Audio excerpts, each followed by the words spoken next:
Uh-oh. Oh, hey, I don't have it. Ooh! Oh!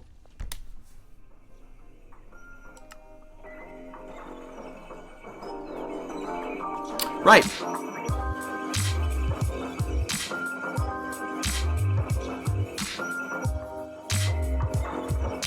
Hey, what's going on, guys? Logdotzip here, and this is How to Minecraft. And this episode got something pretty exciting planned. We are finally making ourselves a little grinder, but this is a brand new grinder thought up by GamingCentral. Super cool guy. Make sure you check out his channel, link in the description below. It is called the Crusher. Self-titled The Crusher. This baby can get up to 20,000 mob drops an hour. Depending on how high you stack it. I don't know if we're going to do it that high immediately because it takes quite a lot of pistons, and honestly, it's not that I can't afford the pistons, it's more that there's such a pain to make it survival mode. But if you're wondering what this survival world is, speaking of, this is the How to Minecraft 1.8 SMP survival server hosted. Some of your favorite YouTubers, some of them that are currently online right now are as follows. And if you want to watch me live as well as any other antics that we get up to on the server, you have to do it over at twitch.tv/logdotzip. And of course, if you're enjoying the series and you're watching on YouTube, much appreciated if you drop a like on the video for the How to Minecraft series. Today, as I said though, what are you doing? I knew it. Did he escape? No. I gotta get that I gotta get that cow real quick before he goes any further. As I said, today we're working on the Crusher, and it's actually a pretty simple grinder to make. It doesn't really take much for ingredients. All you need are pistons. Depending on how long you want the device to be, you just need a couple pistons, some redstone. Really? You don't want my wheat? You don't want the wheat, man? Come on. I know you want it. Well, I got an idea. Yeah. He doesn't want it. Where we dug in right here is probably be a decent spot to place it down. Not sure how far back this goes, but we want it to be 15 wide. Which means each layer that you use to mine will be 15 wide, so 15 times 2, so 30 pistons per layer, which means we need 15 more pistons to get a second layer, and then a total of 90 pistons to get that third layer going. So what I'm going to go ahead and do is dig out an area right now for the grinder, the Crusher, sorry gaming, to be placed in, and once we have made that progress, we will go ahead and resume on the YouTube video. So we will be right back. Alright guys, we're back, and the stream had a very interesting idea. I'm not sure how it's going to turn out, but someone suggested to clear this out a little bit faster, we should, consider TNT in the whole place, So, I figured why not? We have TNT, we aren't using it, and we may as well. So I'm just going to go ahead and write off the ladders as casualties, because I can only assume they're not gonna make the cut. The blast is gonna take care of them probably fairly easily. So what we're actually gonna do is space these out and hope that they all set each other off properly. So I guess for the time being, we'll just light off one really quick and see what this small amount of TNT does. Because if it's too destructive, I'm not gonna do it. So. We've got our match basically, and I believe it's time to do it. Yeah, see that I messed it up. Yeah, although I'd say it is effective at doing that. I bet you if we started with the top one, started from the top, now we're hit, and just for fun times. Okay. Hey! Uh-oh! Oh, hey, I don't have it. Ooh! Oh!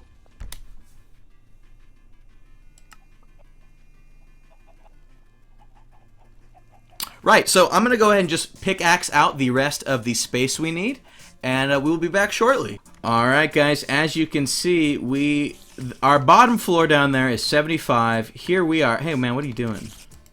Yeah! You like that? So we're here at y equals 100 currently, and the level of the y level you need to dig to make a mob fall from full health to 0 is 23 blocks. I went ahead and just did 25 blocks to be safe because I know that some of the mobs actually are going to be wearing armor and stuff, so it might not even be high enough then. we'll have to see, you know, we'll handle that problem when it happens. But we went ahead and dug out majority of this area, some with TNT, some with just digging, but it is a 3 wide area that you're going to want to dig out for the time being.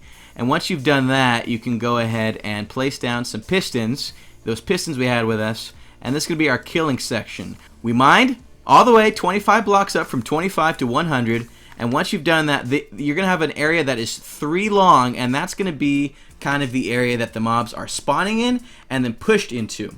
So what I've done here is you just place down these blocks, place down the pistons. Alright, everything stop. Listen, okay? I'm stopping this for your own good.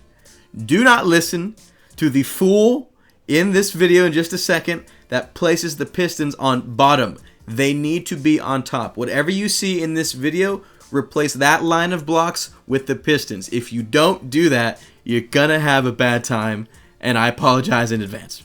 Alright, back to it. As such, we're gonna go ahead and just do 10 long instead of 15, just because we ran out of space and I didn't want it to be too compact. Plus, we can just go up higher if we want more layers. So we have 1, 2, 3, 4, 5, 6, 7, 8, 9. There we go. So 1, 2, 3, 4, 5, 6, 7, 8, 9, 10. Just as such, which is perfect because that's the area I mined out proper. And then we're gonna do the same exact thing on the other side over here, making sure that they're like 1, 2, 3, 4, 5, 6, 7, 8, 9, and then 10. And then what you're going to do, as well as the higher amount of layers you want to stack up, the more you're going to do this. More on that later. For now, I just wanted to do kind of step at a time. So dig out a 3 wide area, and in this case, length by 10. And then dig upwards that hole, 25 blocks to be safe. And then once you've done that, as we have here, choose your blocks. It's going to be technically 5 wide. 1, 2, 3. And then on the 4th and 5th outer layers, stack your pistons as such. And then we will be back for the next section of the crusher. Alright guys, we're back, and the next step that you need to do to ensure that no light gets into your crusher is to cover up the pistons entirely. Now, one thing about pistons that is not entirely known is pistons are considered, or at least portions of them are considered transparent blocks, which means that they will let light go through them. So what you need to absolutely make sure you do is cover the pistons from every single side except the inside so that no light gets in. If you have any light getting into your crusher, it's going to definitely affect the spawn rate of all the mobs inside. And I went ahead and just built around the pistons in this case. And this is going to be the same for all layers. So if you build 3 layers high, 4 layers high, 5 layers high, that is something you need to be wary of. So thought I'd fill you in on that, and we will be back for the next step shortly. Alright guys, we're back. We've done just a little bit more stuff. You can see we've done a lot more stuff on this side, but I'm gonna explain exactly what's going on over here so you can understand. This is an etho hopper timer. It is an excellent way to do timing stuff, and in our case, making a certain redstone pulse only go a certain amount of seconds. As you can see right here, it is based on hoppers and the amount of items you throw in it. So let's say, for example, we wanted a super fast pulsing thing. You put 1 item in this hopper, right? And now look how fast this guy's pulsing.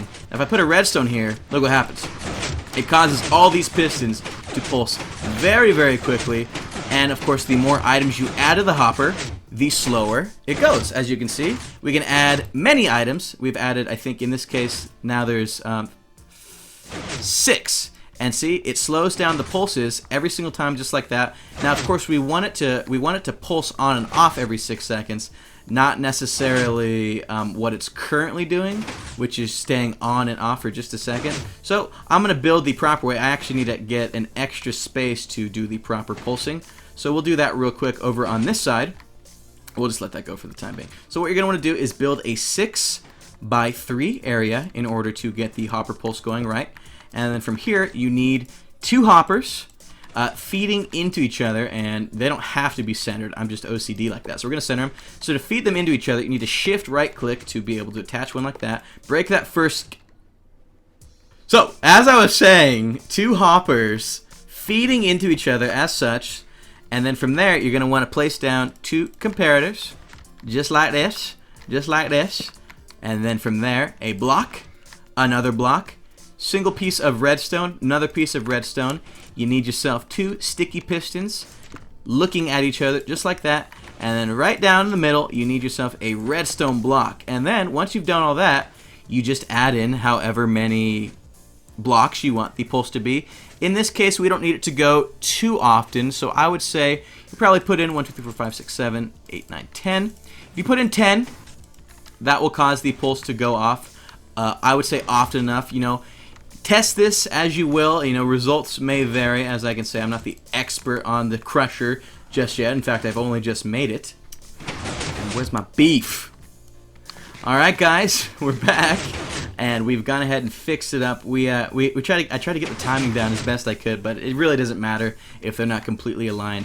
We went ahead and extended this back, and we've set it so that it pulses, inverts the signal, which is simply by doing this. Put the redstone down there, lead one into a block that's got a torch on the side. That will power this torch off, and then pulse it on every, in our case, 10. We have 10 blocks that go in through there on both sides. Alright, everybody stop everything, okay? I want y'all to witness the beauty of learning after a video is done. In the survival video, I'm going to admit I did not do it the most efficient way, but that's why we've cut in, once again, to show you the best way to do this portion. So you can go ahead and ignore portions of the survival video, but that is, of course, where I did it. We're here in this creative world. As you can see, there's a much more compact way of inverting the signal. It is simply the same hopper timer device we made before on a item speed of, I think, 10. And then from here, just place torches on the side where this redstone dust is. That will cause these torches to invert. From there, you want to simply put 2 dirt blocks over the top. Well, not dirt, but any block of your choosing. And that will send the redstone power through here, which will allow us to make use of some repeaters, which you're going to want on a 3-tick delay. That's probably the healthiest delay. You'll see that the pistons stay out for much longer than they would assuming you had no repeaters. And the thing about repeaters is if they were like this, see how they pulse so fast? When they pulse fast like that, are you kidding me? When they pull so fast like that, every so often the pistons won't actually push an entity. So if you control it with the repeaters as we had here just a second ago, you're going to get a more consistent effect when pushing these mobs down. And in terms of transferring the signal, it could not be easier than throwing a block at the end of this signal, torch on top of that, another block, another torch. That inverts the signal and causes it to travel up for every single piston layer you end up making, and the delay that you set travels as well. So, wanted to clear up everything in the creative world where I can kind of show you exactly what needs to be done, and back to the survival clip. And that will eventually push the mobs down to get dropped and killed that spawn right here. Alright guys, we've stacked up 3 layers, which means we've got 30 pistons going on each side for a total of 60 pistons, for a total of 60 different spawning locations that will all fall, or will cause the mobs to drop and kill them. But one thing I wanted to bring up to you quickly was that you need to make sure that you get rid of all potential areas the mob can spawn on the grinder itself, which means eventually you'll want to box up this area that your etho hopper timer is in. But you also want to place half slabs right here so that mobs can't spawn, because mobs can spawn in this area if you don't place those half slabs down, and you'll want to do that for each layer that contains your redstone. If you don't, then as I said, there is no guarantee that mobs won't spawn there. In fact, there's a guarantee that they will spawn there.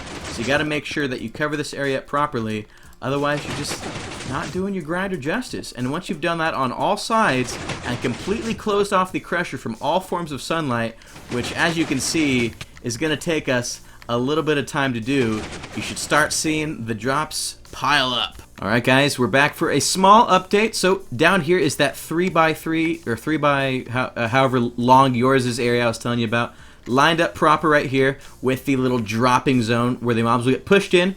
What you're going to have down here is alternating chests between regular chests and trap chests. I'm about to lag out, just letting you know. And anyways, as I was saying, you got your chests here, line them up, trap chests alternating with regular chests, then hoppers feeding in. From there, you can place down half slabs, and half slabs will still, you see that? Half slabs will still collect items through them. That way, you know, it just looks a little prettier in my opinion. And then from there, just go ahead and line the back of your wall with whatever you want to be, have the back wall to look like. And in our case, we want to be able to see exactly what is coming, so we also have made ourselves some red stained glass to cover up this area. And if you just line it up like that, right along the wall, however you want that to happen, and however high your wall is, Otherwise, you can just use stone if you don't care to see the mobs drop. But I thought I would include this portion of the recording just in case you wanted to, you know, kind of see how you could make some aesthetics look when it comes to it. But we still have to patch. All right, guys, took a little longer than I wanted it to, unfortunately. Kept losing my internet connection, but that's the way it goes sometimes. However, we have, for the most part, used nothing but stone brick to create the rest of the visible portion of our crusher. And as I said, for the most part, it's pretty adequately lit around the device, which means that most of the mobs spawning should be spawning within. However, we are going to see if it is working right now for sure. As you can see, we finished the bottom area too, placed down the chests as we discussed. And with any luck, mobs should eventually start spawning in there. Not entirely sure if they are yet or if they have. I'm going to go ahead and check out these chests because I know some blocks began to fall in here that should not have been in there. Oh, looks like we got a bone so far. Rotten flesh. Maybe a couple have fallen in. Hard to tell, to be honest with you. But I guess I will just let this run for a little bit, and we will see if that's... In fact, let me show you real quick, just so you can kind of understand how it looks from in here. It's completely dark. Up at the top, probably some mobs will spawn. I don't know. I should have placed some windows. There might be a little bit of light I see seeping through, which could be a very bad thing. I'm going to check it out, and maybe in the meanwhile some mobs will spawn. But I will keep you up to date, as I always do. Figured out the culprit. Apparently the half slabs are what are letting in light, so we're going to have to not line those half slabs on top. We're going to have to just do full blocks instead, which is fine. I just was trying to stretch my half slabs because I had ran out last minute. So we'll fix that up right now and see if that does the trick. Okay, it now appears to be completely dark inside. I went ahead, as I said, replaced those half slabs with the blocks, so I'm just going to get out and see if that fixes it all up, huh? Okay, well, I figured out the issue, and if I remember to edit properly, it means you already saw a little text note about it.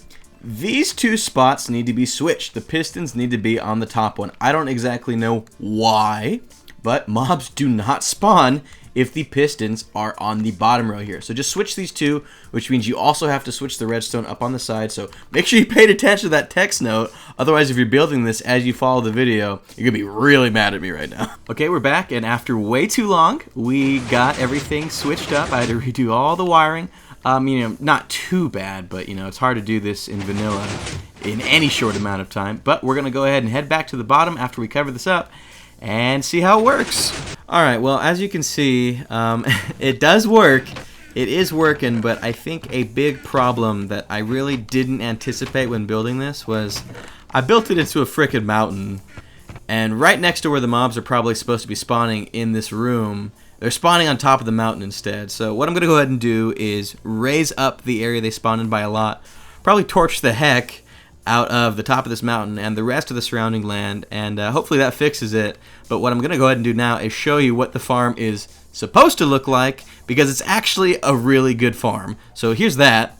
So wanted to just show you guys how effective the machine actually is when it is built, not around things like that. Just kind of so you can see how it works. This is a good build. Again, I just did not place it in the right spot. That happens from time to time, and especially in vanilla SMPs where you can't just creative your mistakes away. So yeah, we're gonna have to. We got a lot of work to do to get up to this caliber. But as you can clearly see, the items are collecting like mad. There's even glowstone and bottles in there from the witches that spawn inside. So we just got to figure out the spawn rate, or I should say the spawn location. And you can see it goes crazy high. So the more layers you add, the more effective this is going to be. Excited to build it again properly. Well, I'm not gonna lie, I'm not excited to build it again, but I'm excited to build it properly. And so hopefully once I do the things I have mentioned, it will start running at maximum potential, because I seriously need the items. I'm running out of my mob drop slowly. But either way, guys, hope you enjoyed this How to Minecraft episode. If you did and you want to see more redstone contraptions hopefully work it, then make sure you drop a like on the video. It means so much to have your support for the series. And if you want to watch the antics live, you're going to have to do it over at twitch.tv/Logdotzip. Stream very often, and we'd love to have you. So I hope you enjoyed, and we will catch you for the next episode.